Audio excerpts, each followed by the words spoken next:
반갑습니다. 네, 우선적으로 한국전통문화대학교 전통건축학과 지원 동기 얘기해 주세요. 자, 첫 번째 거, 지원 동기를 이렇게 얘기를 했는데, 실질적으로 지원한 이유, 지원한 동기가 아니라, 우리 학생이 얘기한 거는 지원한 계기예요, 계기. 즉 뭐냐면 요걸 얘기한 거예요. 지원 동기를 얘기하는 데는 두 가지 방법이 있어요. 하나는 이제 스토리텔링 방식이 있고, 두 번째는 논리형으로 얘기하는 것도 괜찮아요. 근데 이제 계기가 있으면은, 우리 학생처럼 계기가 있으면은 스토리텔링으로 준비하면 되게 좋아요. 그러니까 계기는 너무너무 좋은 계기를 잡았어요. 그런데 그러한 계기가 있었기 때문에 나는 한전문 전통건축학과에 지원하게 되었다. 한전문 무슨 과에 지원하게 되었다. 이제 각각의 이제 문화재관리학과면 문화재관리학과에 지원하게 됐습니다.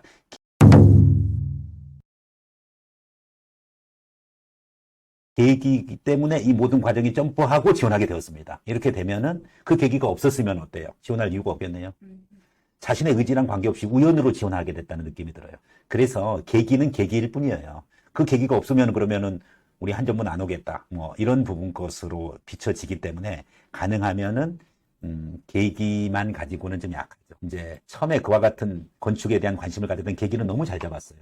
근데 이제 그것을 기준으로 해서 건축에 대한 관심을 키워왔고, 특히 이제 전통 건축과 현대 건축의 비교라든지 또 이제 관련한 부분 것에 대해서 많은 관심을 가지게 되었다. 그리고 추가적인 탐구 활동은 뭐 했다. 특히 이제 진로 탐색에서 전통 건축 분야로서의 자신의 진로를 확정했다. 건축사가 되겠다라는 부분 거는 그러면은 일반 건축학과 가지 왜 한전문 전통 건축학과에 왔느냐? 이게 문제가 되는 거예요. 어떤 학생은 거기에다 더 포커스를 맞춰가지고 한옥에 대한 이 건축사, 한옥 전문 건축사가 되겠다. 그렇게 해서 포커스 잡아가는 학생도 있어.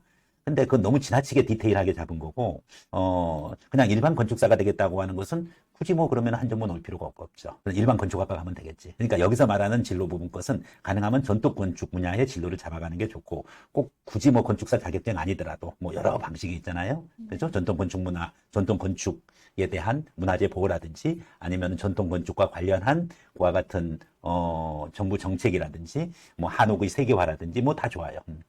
그래서 자신의 진로, 자신만의 여기는 좀 개성이 들어가는 게 좋아요. 그 진로를 확정을 하고 나는 뭐가 되겠다. 근데 그냥 단순한 건축사가 되겠다. 이건 좀 안 좋아요. 전통 건축사라는 별도의 자격증이 있는 건 아니지만은, 이렇게 그냥, 범위만 얘기해둔 것도 괜찮아요. 전통 건축에 대한 전문가가 되겠다. 요 정도는 괜찮아요. 그럼 전통 건축에 대한 전문가가 되기 위하여 여러 대학을 탐색을 해봤는데, 대부분 다 일반 건축학과고 현대 건축만 다루더라 이거지. 대부분 다 철골 구조, 콘크리트 구조, 시공은 그렇고 디자인도 마찬가지 전통 건축을 다루는 데가 없었는데 가결한 대학이 한전문이었고, 그 한전문이야말로 내가 원래 계기서부터 노력 활동, 진로 탐색, 진로 확정까지 이 모든 과정에 딱 맞는 전통 건축학과 커리큘럼을 갖고 있었다 이거지. 그래서 한전문 전통학과는 여기서 이제 특히 마음에 드는 거 한두 가지 또 언급해주고 특히 저에게 매력적으로 다가왔습니다. 따라서 저희의 미래 전통건축 분야의 전문가로서의 저희 진로 실현에 크게 도움이 된다고 생각을 해서 한국전통문화대학 전통건축학과에 지원하게 되었습니다. 즉 노력, 활동, 진로 탐색, 진로 확정, 대학 탐색, 그 다음에 나의 진로 실현 이 과정이 없이 계기만 가지고 완전 푹 점프해가지고 이 계기는 사실 지나치게 자세하게도 얘기했어요. 근데 자세하게 얘기한다고 해서 나쁜 건 아닌데 그만큼 다른 얘기를 많이 못했잖아요. 즉 우연적인 요소만 얘기했지 나의 의지적인 요소가 많이 결여돼 있어요. 네. 그래서 이 부분 것을 좀 보강을 해서 하면은 계기가 워낙 좋기 때문에 훨씬 그와 같은 좋은 그러한 스토리텔링 방식의 지원 동기가 나올 수가 있어요. 네. 이거는 전통 건축과 해당되는 게 아니라 다른 어떤 전공도 이와 같은 코스로 스토리텔링 방식 잡으면은 좋은 지원 동기가 되는 거예요. 근데 이제 어떤 학생들은 논리형으로 하는 학생이 있어요. 특히 이제 우리 학생처럼 계기가 없는 학생도 있어요. 특히 이제 정시 위주로 공부하다가 갑자기 시험 본 거야. 아예 계기가 없어요. 아예. 학생이 계기가 있으니까 스토리텔링이 좀 좋은 것 같고 아예 계기가 없다. 계기가 있지만은 나는 오히려 논리형이 좀 편하다. 이런 학생들은 논리형으로 답변하면 되는데 이 논리형은 꼭 지원 동기뿐만 아니라 심층 면접할 때 언제든지 논리형을 쓰면 돼요. 그래서 결론을 먼저 얘기해야 됩니다. 두 가지식으로. 제가 한전문 전통건축학과에 지원한 데는 다음에 두 가지 이유가 있습니다. 복수로 얘기해야 돼요. 하나만 얘기하면 너무 단순해. 네. 첫 번째, 고등학교 1학년 때 경험했던 이러이러한 전통건축에 대한 전통건축과의 만남 때문입니다. 그 계기를 하나의 이유로 삼는 건 좋아. 근데 이제 그걸로 끝나면 안 되지. 단순한 계기니까. 거기에 따른 부연 설명을 쭉 해줘야죠. 어떻게 부연해도 관계는 없어요. 부연은 자기 기준대로 뭐든지 자신의 경험을 직접적인 경험, 접해봤던 직접적인 경험, 뭐 고금 견학도 좋고 뭐 다 좋아요.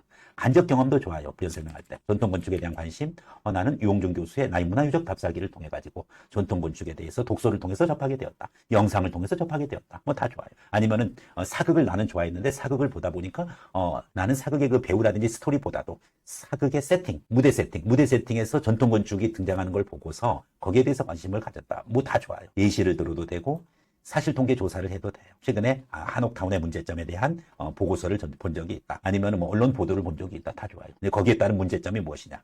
그래서 전통 한옥의 복원이라는 차원은 좋은데 실질적으로 양옥식 사고방식에 의한 전통 한옥에 대한 접근은 굉장히 잘못됐다는 그와 같은 보도를 보고 나는 전통 예술에 대한 관심, 전통 건축에 대해서 전통 건축학적 시각에서 접근해야 된다는 것을 깨닫게 되었다. 이런 것도 좋고요.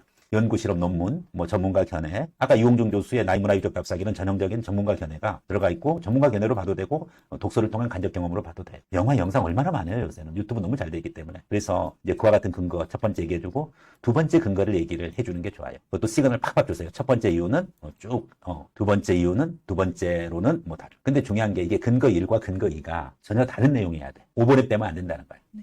수학에서는 서로 소라 그래. 디스조인티드 돼 있어야 돼. 두 개의 공통집합이, 교집합이, 공집합이어야 돼. 아예. 전혀 다른 내용. 예를 들어서 아까는 뭐냐면은 자신의 경험을 얘기했다. 계기를 얘기했다. 그러면은 두 번째로는 뭐 예를 들어서 대한민국 전통건축의 현대화 또는 한옥의 세계화에 대한 저는 비전을 갖고 있습니다. 왜 그와 같은 비전을 갖고 있었는지 거기에 따른 부연 설명을 쭉 해주면 되는 거지. 뭐든지 관계없어. 자기 기준으로. 뭐 전통 건축물의 복원에 대해서 저는 또는 전통 건축물의 유지에 대해서 관심을 갖게 되었습니다. 왜 그러면 전통 건축물을 유지 복원하는 데 관심을 갖게 되나? 부연 설명을 해주면 돼요. 뭐든지 관계없어. 예를 들어서 전통 건축의 복원에 왜 관심이 있었냐?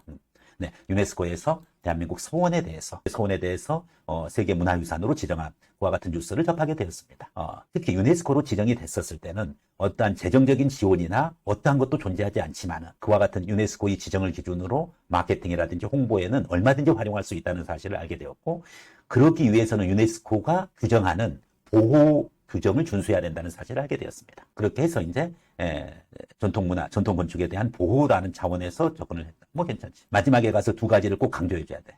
따라서 저는 고등학교 1학년 때 접했던 전통건축과 현대건축의 차이점에 대한 연구 논문. 두 번째로는 전통건축물의 복원에 대한 저의 미래의 꿈과 의지. 이 두 가지 이유 때문에 한전문 전통건축학과에 지원하게 되었습니다.